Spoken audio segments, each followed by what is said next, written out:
Welcome to What Builders Don't Tell Their Clients with your host, Joel Miner.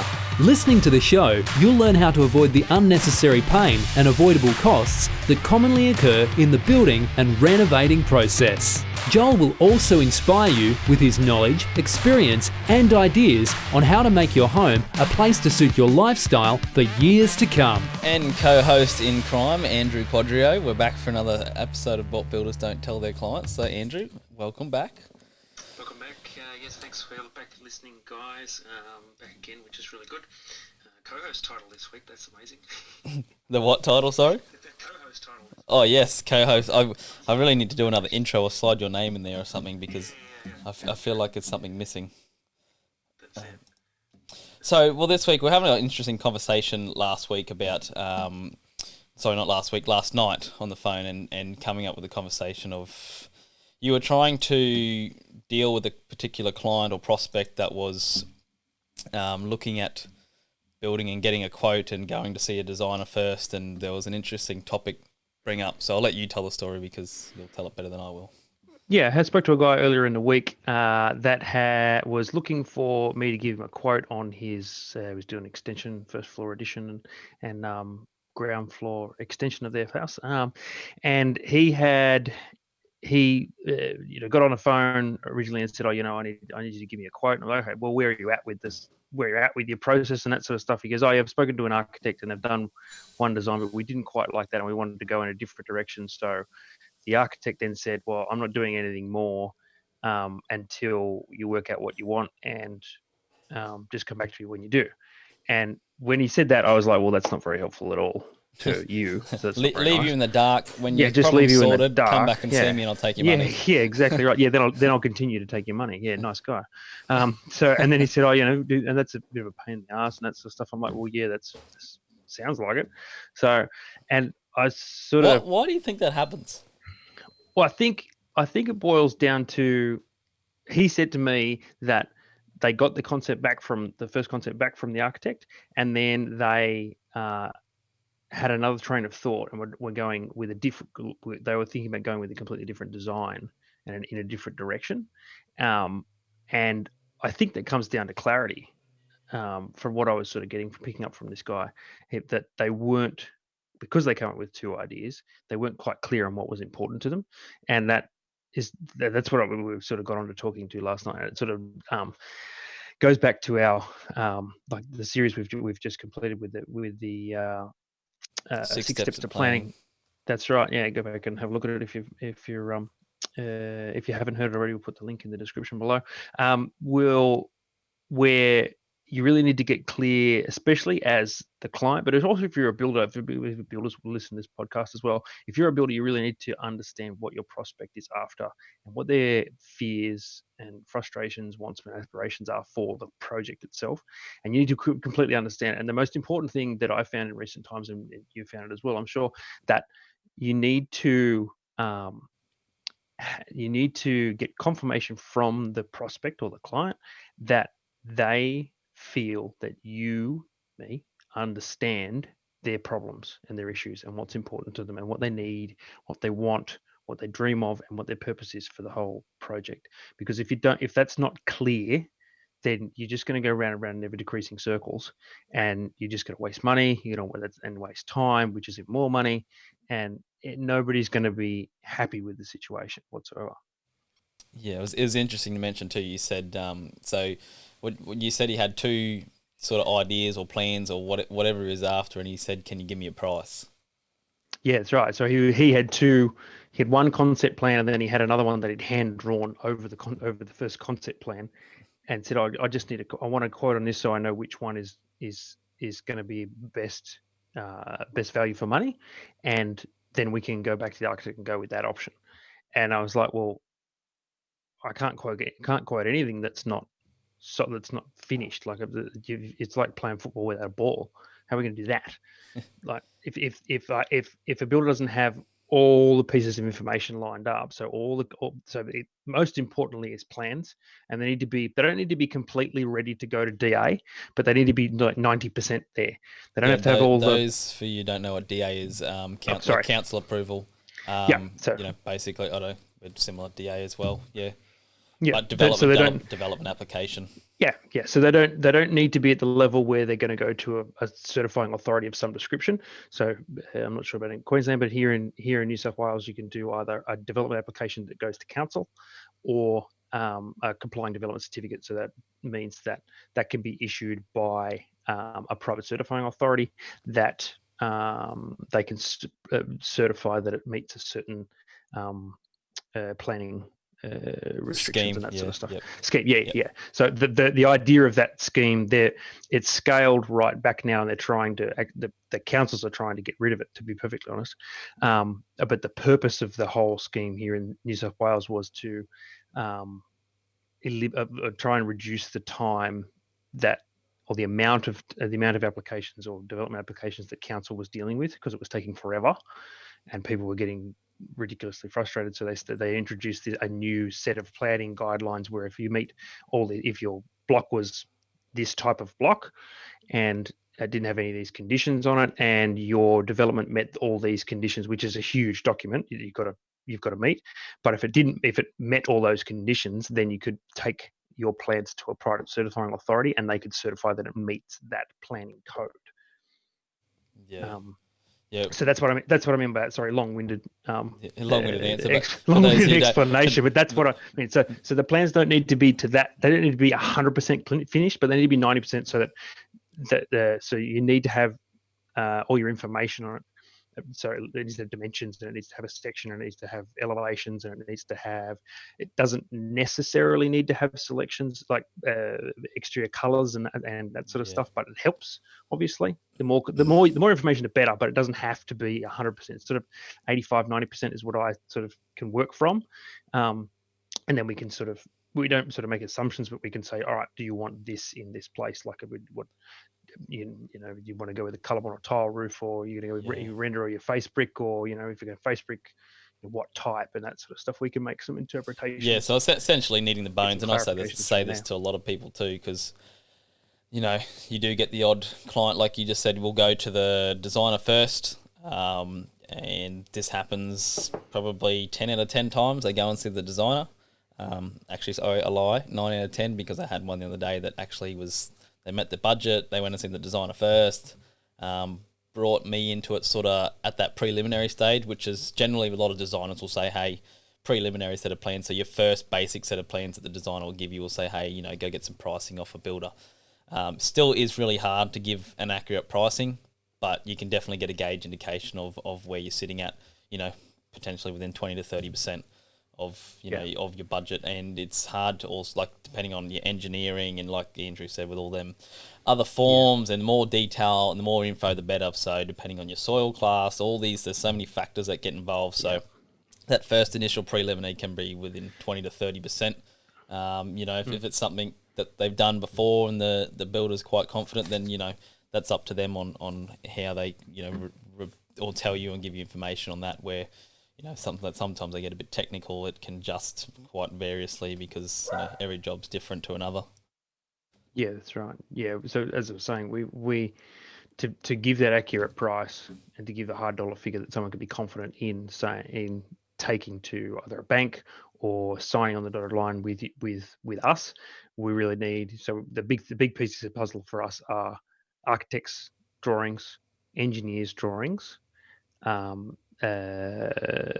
usually have a chat with the private certifier, whether it's going to go development application or complying development certificate. I always chat with my private certifier about things, so I can find out which way it's going to go, and also find any conditions that I need to meet that might come up. Yeah, so you guys would be like massive bushfire and stuff, wouldn't you?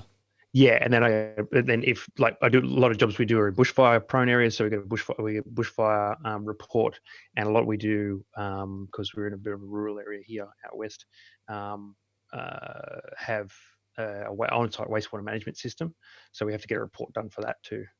Septic tanks, that sort of stuff. So we know what sort of septic tank or aerated water treatment system we're going to use, so we can price that accurately. Because if we they range from, the sprinkler systems range from a purple hose on the ground with two steel sprinklers on it that cost $25 to $7,000 underground reticulation systems, or $7,500.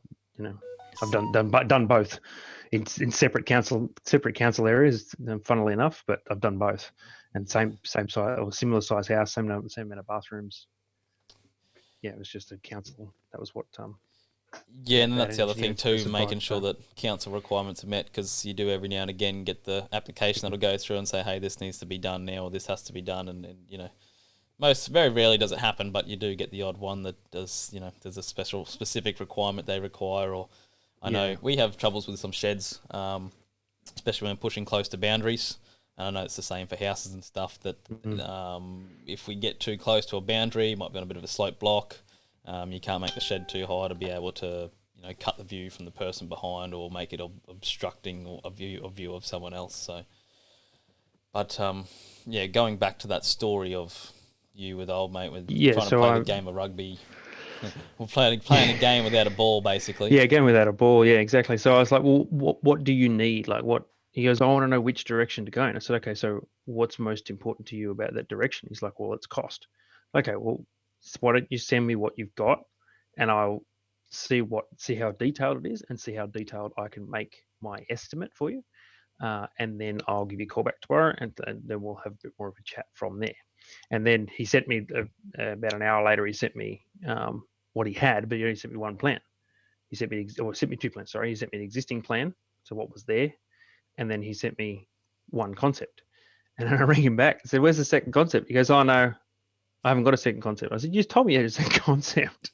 And he's like, "Oh no, don't worry about that. Just give me a ballpark on this one." I said, "All right, well I'll ring you back anyway." So we're going to chat to him. I'm going to see him later next week to chat about what he's get really clear on what he's after. So I'm going to go through those 6 steps to planning with him, and get an understanding of what he's after, and get him clear on it as well, so we can see if we can't deliver on it for him. Yeah, and I think that's where a lot of cost comes from people too. That like I talk to people, you know, they don't know. Like I had a set of clients come through the other day, and he said to me, look, he said, we have no idea where to go, what to do, and where to start. Like we know we want to renovate and do this and this, but it's just like, do we go to the designer? Do we need to go to the bank? Do we need to see a builder? Like there's so many things that go on, and then I think you start showing people all the stuff you need to be able to get, and they just go, oh, too hard, and sort of throw their hands up in the air. So I think, yeah, that's right. I think it's important too to make sure if people are going through that process of renovating or building new, they have someone that sort of holds their hand through that process and say, this is the directions and the steps we need to take to be able to guide you and inform you to make the decision. Like, you know, not tell you what to do, but more or less just this is the steps to take. This is the direction you need to head. And if it's something you want to do, then, you know, we need to do this, and this. Yeah, 100%. Yeah, someone that's going to help you through the whole process. So what, as you said, hold your hand, walk you through the process, get all the ducks lined up for you, get all the documentation that you need, is certainly what you should be looking for in the first person. So if the first person you go and see doesn't want to do that with you, then you need to find, so that if that's the builder, doesn't matter who it is, a builder, designer, whichever one it happens to be, or the bank. If the first person you go and see doesn't do that with you, then go and see the other person. So if it's the designer you go and see first, and they don't want to hold your hand, they're just like, no, come back to me when you got an idea of what you're after. Or because really, what's that saying is like, I don't really care about you. Just when you're here, when you're ready, just come back, and we'll just do business. Yeah, then we'll do it. Yeah, because that's when I'm either too busy, or I don't care, or I've got too much on my plate right now. So come back, and that to me that would scream red flag straight away. Like it's not gonna end well with that person. So I'd encourage people to find someone that's going to hold their hand through, because it's a difficult process. I mean, we do it every day. So not to mention, it's not big or large invested too. Yeah, it's right. So it needs to be right. Like if it's wrong, it can cost you thousands, it cost you $10,000. A lot of people that are spending these kind of dollars are either life savings, or it's their last sort of mortgage forever. Yeah. It's not like it's it's $50. No, it's right. It's not $100. Yeah. You just said before, with people pushing, whether the builder or the designer pushing away and tell them to come back when they're ready. I don't know. I've talked to a fair few clients about this, and a lot of the times they just say, "Oh," he said, we went to go see the builder to get a price, and he said, "I'll come back to me once you've seen the designer." And that's probably, I hear that quite a lot. It's quite common that the builder just wants to quote it and price it and do the job and just send them off to get the designer. And like I said, 9 out of 10 times they'll come back and they got a set of plans that's budget that doesn't even meet the plans because the designer drew what they want, and it's not their fault. Like, the designer drew that, and they're not estimators or quantity surveyors or anything like that either. Really the builder's job is that to, I think personally, as part of responsibility is being able to make sure that it's the builder's responsibility to engage with once the client's there, to be able to talk to the designer and architect to help keep that project on budget. Yeah, and the builder should be able to gauge what the level of design that the client is after as well, depending on how, there's a whole range of factors that sort of go through my head when I'm talking to someone. All right, how much design are these people going to need? They're going to need, are they going to need just a draftsman, just because they just want to put 2 rooms on the back of the house? They want to put, a rhombus room and 1 bedroom and that's it, and they just need a draftsman? Or, are they wanting to, they want extensive landscaping, they want to put four kitchens and 6 bathrooms and 7 bedrooms and a shed and a 6-car garage and a gym and a home theater, and they rattle off all these things, and you go, well, hang on a minute, these people are not going to need a draftsman, they're going to need a bit more than a draftsman. So that's sort of, I sort of gauge as we're going through the initial meeting how we're going, so the level of design they're going to need and what level they're going to need to be happy with it and want to continue on and be confident in the design. So that's how I sort of set the set that ball in motion. Yes, that comes back to an understanding too. Yeah, I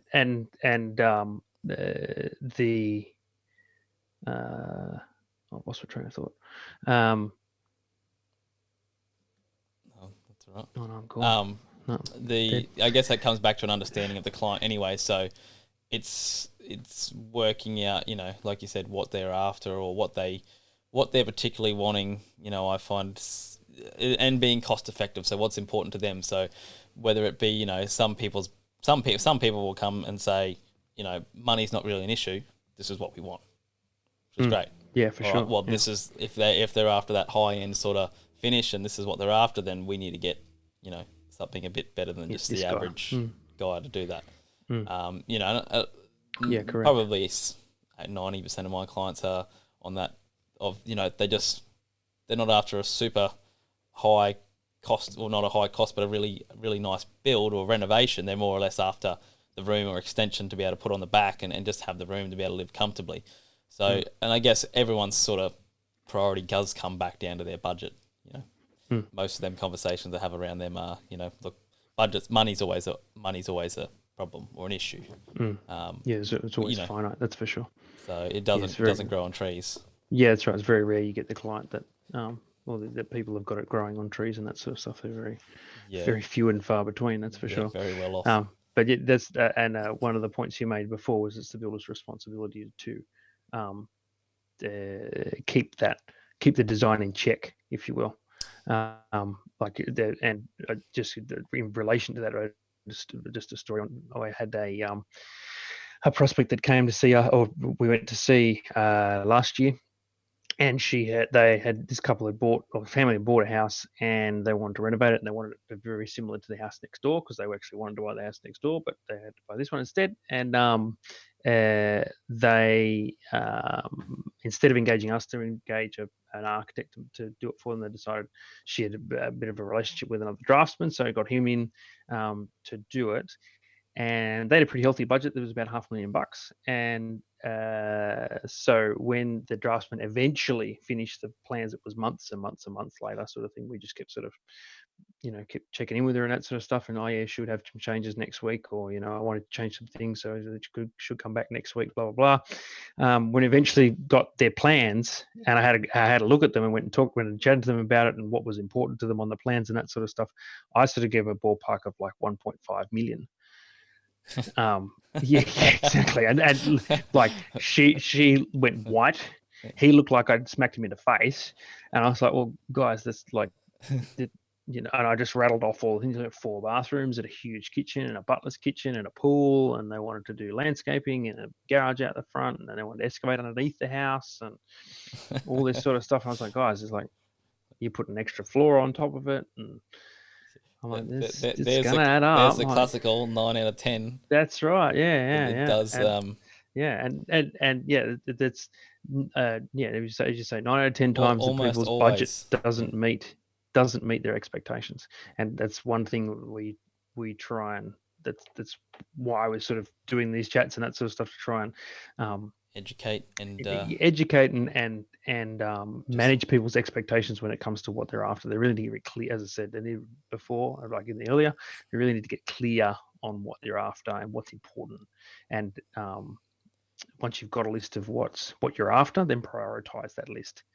Yeah, definitely. Because I think it's good to have that dream and be able to dream of what you want. But I think the dream is people important. fall into the black hole of is throwing the dream in first, straight into the plan, without just having a little bit of, because at the same time, like, a lot of people don't understand how much things cost either. So, but throwing that whole dream straight into it at the first hit, which is, some people would like to see what it costs, but you end up taking the rug out from underneath them, and then that's the old dream just gone and crushed. Where I think at least if it's prioritized, and then you can start putting the dream list stuff in later on.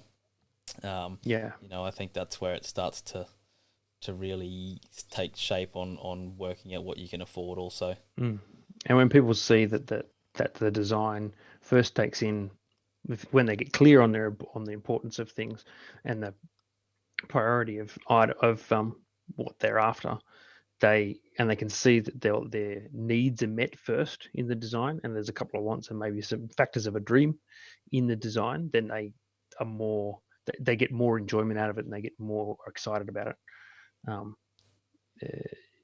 about the project itself. Yeah, because they're working towards something, I guess, rather than taking things away.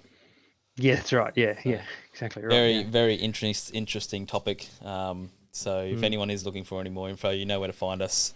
Links our websites and links will be down below in the description. If you have any more questions, we'll most likely be back for another episode next week. And we'll see you all next week. I'm Joel from Refined Space Constructions. I'm Andrew from Quadria Building Services. We'll see you next time. See you later. That's it for this week's episode of What Builders Don't Tell Their Clients, brought to you by Refined Space Constructions. Don't forget to join us next week for another episode. Thank you for listening.